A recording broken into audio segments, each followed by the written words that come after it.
Hi friends, பாருங்கள் எம்மியான restaurant ஸ்டைலில் Gopi Manchurian செய்திருக்கிறேன். இது எப்படி செய்கிறதுன்னு பார்க்கலாம் வாங்க. வாட்டி என்னோடய வீடியோ பார்க்குறதா இருந்தால் ப்ளீஸ் சப்ஸ்கிரைப் பண்ண மறக்காதீங்க. சப்ஸ்கிரைப் பண்ணி லைக் பண்ணி கமெண்ட் பண்ணுங்க. சூப்பராக இருக்குது.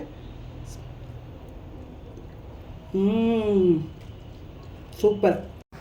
அஸ்ஸலாமு அலைக்கும் ஃப்ரெண்ட்ஸ், வணக்கம். Welcome to Rahmi's kitchen. Hello friends, நம்ம இன்றைக்கி காலிஃப்ளவர் வச்சு கோபி மஞ்சூரி பண்ண போகிறோம். காமனாக ஸ்ட்ரீட் ஃபுட் இது. இப்போ வீட்லேயே நல்லா ஹெல்த்தியாக பண்ணி சாப்பிட்லாம். சின்ன சின்னதாக பீஸ் பண்ணிக்கிட்டு மஞ்சத்தூளும் ஒரு அரை டீஸ்பூன் மஞ்சத்தூளும் அப்புறம் கொஞ்சம் உப்பு போட்டு கொதிக்க வச்சுட்டு பாருங்கள் ஃப்ரெண்ட், நல்லா தண்ணி கொதிக்கிறதுக்கு ஆயிடுச்சு. நம்மளோட காலிஃப்ளவர் போட்டுக்கலாம். காலிஃப்ளவர் போட்டுட்டு சுடுதண்ணியில் ஏன் போடுறதுன்னா, இதில் பூச்சி பின்ன மருந்தெல்லாம் அடிச்சிருப்பாங்க இல்லைங்களா காலிஃப்ளவரில், அதெல்லாம் போகிறக்கு வேண்டியதான் நம்ம இந்த மாதிரி சுடுதண்ணியில் போட்டு ஒரு வேவிச்சு எடுக்கிறது. அப்போ அது க்ளீன் ஆகி வரும். பூச்சிட்டு ஸ்ட்ரெயின் பண்ணிக்கலாம். ஒரு ஹோல்ஸ் பாத்திரத்துலேயே போட்டுக்குங்க. ஸோ தட் உங்களுக்கு தண்ணி எல்லாம் வடிஞ்சு கிடைக்கணும். இதில் தண்ணி இருக்கக்கூடாது. தண்ணி எல்லாம் போகிற மட்டும் வச்சிடலாம். இப்போ இதுக்கு வேண்டிய மசாலா நமக்கு ரெடி பண்ணிக்கலாம். ஃபஸ்ட்டு காலிஃப்ளவர் கோட்டிங் பேட்டர் பண்ணணும். அதுக்கு ஒரு ஒன் டீஸ்பூன் அவ்வளோ இஞ்சி கார்லிக் பேஸ்ட் போட்டுக்கலாம். அப்புறம் கொஞ்சம் தேவையான உப்பு. ரொம்ப ஈஸி ஃப்ரெண்ட்ஸ், இது பேட்டர் பண்ணுறதுக்கு. கொஞ்சம் கெட்டியாக இருக்கணும். நம்ம ஆஃப் கார்ன்ஃப்ளோர் எடுத்துருக்கிறேன். அப்புறம் மைதா எடுத்துருக்கிறேன்.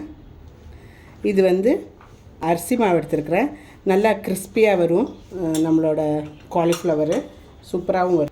அரை டீஸ்பூனு மிளகாத்தூள் போட்டுக்கோங்க. போட்டு எல்லாம் நல்லா கொஞ்சமாக தண்ணி ஊற்றி மிக்ஸ் பண்ணிக்கோங்க. ஆகக்கூடாது, லைட்டாக கெட்டியாக இருக்கணும். அப்போ தான் அந்த பேட்டர் நம்ம நல்லா கோட் ஆகும். காலிஃப்ளவரில் நல்லா கோட்டாகி வரணுமா இருந்தால் பஜ்ஜி பண்ணுற மாதிரி பண்ணணும். பஜ்ஜி மிக்ஸிங்கு பாருங்கள், இது கரெக்டாக இருக்குது பாருங்கள். இது போட்டு இப்போ இதுக்குள்ளே காலிஃப்ளவர் போட்டுட்டு கொஞ்சம் தொட்டு நாக்கில் தொட்டு பார்த்துங்க உப்பு இருக்கான்னு. உப்பு இருக்குது, எல்லாம் இருக்குது, காரெல்லாம் இருக்குது. இப்போ இதில் நம்மளோட காலிஃப்ளவர் தண்ணி வடித்து வச்சுருக்கிற காலிஃப்ளவர் இதுக்குள்ளே போட்டு நல்லா கோட்டிங் பண்ணிக்கலாம். நீங்கள் காஷ்மீரி சில்லி பவுடர் போட்டிங்கன்னா உங்களுக்கு நல்ல கலர் வரும். நம்ம கலர் எதுவும் யூஸ் பண்ண போகிறதில்ல. நல்லா கோட்டிங் பண்ணிக்கோங்க. எல்லாத்துலேயும் நல்லா ஒரே மாதிரி இருக்கணும். பாருங்கள் ஃப்ரெண்ட்ஸ், உங்களுக்கு நீங்கள் என்ன எண்ணெய் யூஸ் பண்ணுறீங்களோ அது யூஸ் பண்ணிக்கலாம். ஒரு கடாய் எடுத்துகிட்டு எண்ணெய் ஊற்றிக்குங்க. எண்ணெய் ஊற்றி இது நம்ம நல்ல எண்ணெய் காஞ்ச வரைக்கும் தான் போடணும் ஃப்ரெண்ட்ஸ். எண்ணெய் காஞ்சிருச்சான்னு பார்ப்போம். நம்ம போட்டோன்னே மேலே வந்துருச்சுன்னா காஞ்ச மாதிரி. காஞ்சிருச்சு. நம்ம இப்போ இது ஒன்றா எடுத்து போட்டுக்கலாம். இப்படி செப்பரேட்டாக உதிராக போடுங்க. நல்ல ஹை ஃப்ளேமில் எண்ணெய் காய வைங்க. சாத்திட்டு அப்புறமா போடுங்க. கையிலலாம் தெருப்பி இல்லாட்டி கொஞ்சம் கொஞ்சமாக பொரிச்சு எடுத்துக்கோங்க.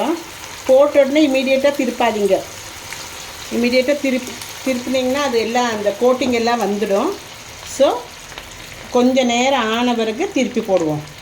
நல்லா கிறிஸ்பியாக வர வரைக்கும் வேவிச்சு எடுங்க. பாருங்கள் ஃப்ரெண்ட்ஸ், இந்த மாதிரி ஆனவருக்கு நம்ம திருப்பி போட்டுக்கலாம். கோபியை திருப்பிட்டு விடலாட்டி இப்படி ஒன்று பண்ணிக்கோங்க. விட்டுக்கும் இல்லாட்டி பாருங்கள், இதில் கோட்டிங் எல்லாம் நல்லா வந்துருக்கு பார்த்தீங்களா. நம்ம இமீடியட்டாக திருப்பி போட்டால் அந்த கோட்டிங் இருக்காது. பாருங்கள், கோட்டிங் எல்லாம் நல்லா இருக்குல்ல. ஸோ இது இப்படியே எல்லாமே பாக்கி இருக்கிற கோபியெல்லாம் பொரிச்சு எடுத்துக்கோங்க.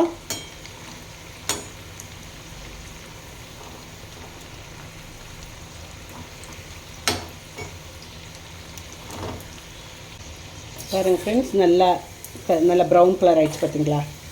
இப்போ இந்த டைமில் நம்ம எடுத்துக்கலாம். எடுத்துகிட்டு பாக்கி இருக்கிறதெல்லாம் கூட எடுத்துக்கலாம். போட்டுக்கிட்டு வேவிச்சு எடுத்துக்கலாம். அப்படியே நல்லா ஹை ஃப்ளேம்லேயே வச்சு பொரிங்க. அப்போ தான் நல்லா மொறுமொறுன்னு வரும். இது மொறுமொறுன்னு இருந்தால் தான் சூப்பராக இருக்கும், டேஸ்டியாக இருக்கும். இப்போ இது நம்ம எடுத்துகிட்டு மீதி இருக்கிறதும் போட்டுக்கலாம்.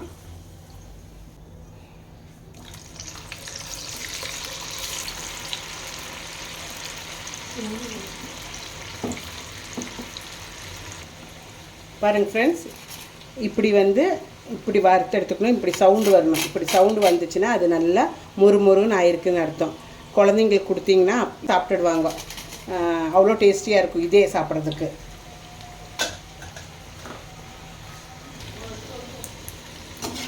பாருங்கள் ஃப்ரெண்ட்ஸ், அடுத்த பேட்சும் ஆயிடுச்சு. இது மாதிரி எல்லா இடத்துக்கும் அந்த நல்ல ஹை ஃப்ளேமில் தான் வச்சு செய்யணும். அப்போ எண்ணெய் குடிக்காமல் நல்லா முறிஞ்சு வரும். பாருங்கள் ஃப்ரெண்ட்ஸ், எல்லாம் ஆயிடுச்சு, எல்லாம் பொரிச்சு எடுத்துட்டோம். இப்போ இதுக்கு வேண்டிய மசாலா ரெடி பண்ணணும். நம்ம சூப்பராக இருக்குல்ல, பார்த்தீங்களா எவ்வளோ நல்லா மொறுமொறுன்னு வந்துட்டுருக்குது பாருங்கள், எல்லாம் சூப்பராக இருக்குது. இப்போ இது நம்ம மசாலா ரெடி பண்ணிக்கலாம். இதுக்கு இது ஒரு 2 டேபிள் ஸ்பூன் அவ்வளோ எண்ணெய் ஊற்றிக்குங்க. கொஞ்சம் இஞ்சி பூண்டு பேஸ்ட்டு போட்டுங்க.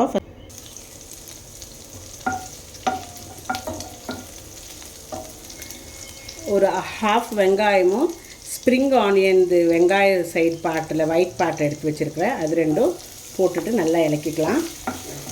ஸ்ப்ரிங் ஆனியன் க்ரீன் பார்ட்டு அப்புறமா செப்பரேட்டாக போடணும். இது நல்லா வணக்கிக்கலாம்.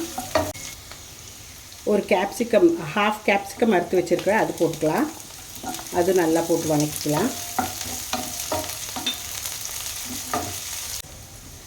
ஒரு சில்லி சீடு எடுத்தது அது போட்டுக்கலாம். காரம் ரொம்ப வேண்டான்னு இன்னும் கொஞ்சம் மிளகாத்தூள் போடுறனால ஒரு சில்லி சீடு எடுத்ததை சின்னதாக அரிஞ்சு வச்சுருக்கிறேன், அதுவும் போட்டுக்கலாம். கொஞ்சம் சில்லி பவுடர் போட்டுங்க. கொஞ்சம் காஷ்மீரி சில்லி பவுடர் போடுறேன். நான் ஒரு 1/4 டீஸ்பூன் தான் போடுறேன்.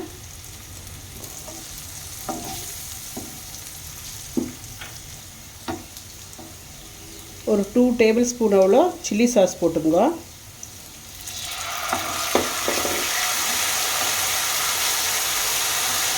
ஒரு 2 டேபிள் ஸ்பூன் அவ்வளோ டொமேட்டோ சாஸ் போட்டுங்க.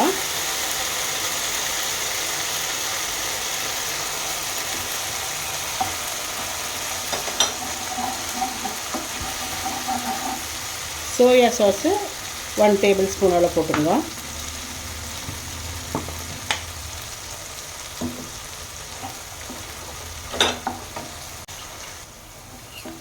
பாருங்கள் ஃப்ரெண்ட்ஸ், ஒரு டேபிள் ஸ்பூன் அவ்வளோ கார்ன்ஃப்ளவர் எடுத்து தண்ணியில் கலக்கி நம்ம இதில் ஊற்றணும், இந்த மசாலையில். ஸோ அது கொஞ்சம் திக் ஆகிறதுக்கு வேண்டி ஊற்றிட்டுருக்குறோம். எவ்வளோ கலர்ஃபுல்லாக எம்மியாக இருக்குது பார்த்தீங்களா.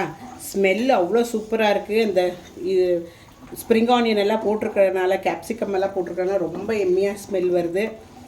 கொஞ்சம் தண்ணி ஊற்றிட்டு நல்லா மிக்ஸ் பண்ணி விடுங்க. நல்லா மிக்ஸ் ஆகிட்ட பிறகு உப்பு கொஞ்சம் பார்த்துங்க.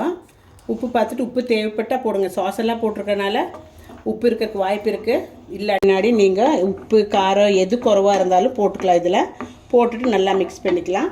இது கூட கொஞ்சம் நம்ம ஸ்ப்ரிங் ஆனியன் இலை கட் பண்ணி வச்சுருக்கோம், அது கொஞ்சம் போட்டுக்குங்க. அது மேலே இப்படி தூவி போட்டுக்கிட்டு காலிஃப்ளவர் வறுத்தது போட்டுக்குங்க. அப்புறம் நல்லா மிக்ஸ் பண்ணிக்கோங்க.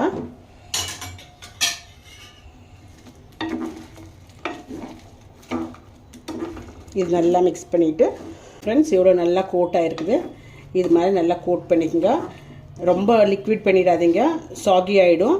இது எப்போ சாப்பிட்றீங்களோ அப்போ இந்த வறுத்து வச்சு இந்த சாஸ் எல்லாம் ரெடி பண்ணிவிட்டு சாப்பிட்றது இமீடியட்டாக சாப்பிட்ணும். அப்போடா நல்லா மொறுமொருவாக இருக்கும், நல்லாவும் இருக்கும். இதுக்கு மேலே கொஞ்சம் கொத்தமல்லி போட்டு கார்னிஷ் பண்ணிக்கோங்க. கார்னிஷ் பண்ணுறதுக்கு வேண்டி கொஞ்சம் செஸ்மி சீட் போட்டுக்கலாம், எம்மியாக இருக்கும் செஸ்மி சீட்டு. அப்புறம் கொஞ்சம் ஸ்ப்ரிங் ஆனியனும் கொத்தமல்லி தலையும்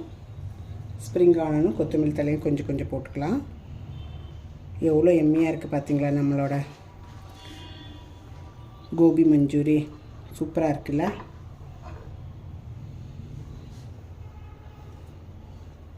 எம்மியாக இருக்குது. நீங்களும் வீட்டில் ட்ரை பண்ணுங்க. ரஹ்மீஸ் கிச்சன் லைக் ஆச்சுன்னா லைக் பண்ணி சப்ஸ்கிரைப் பண்ணி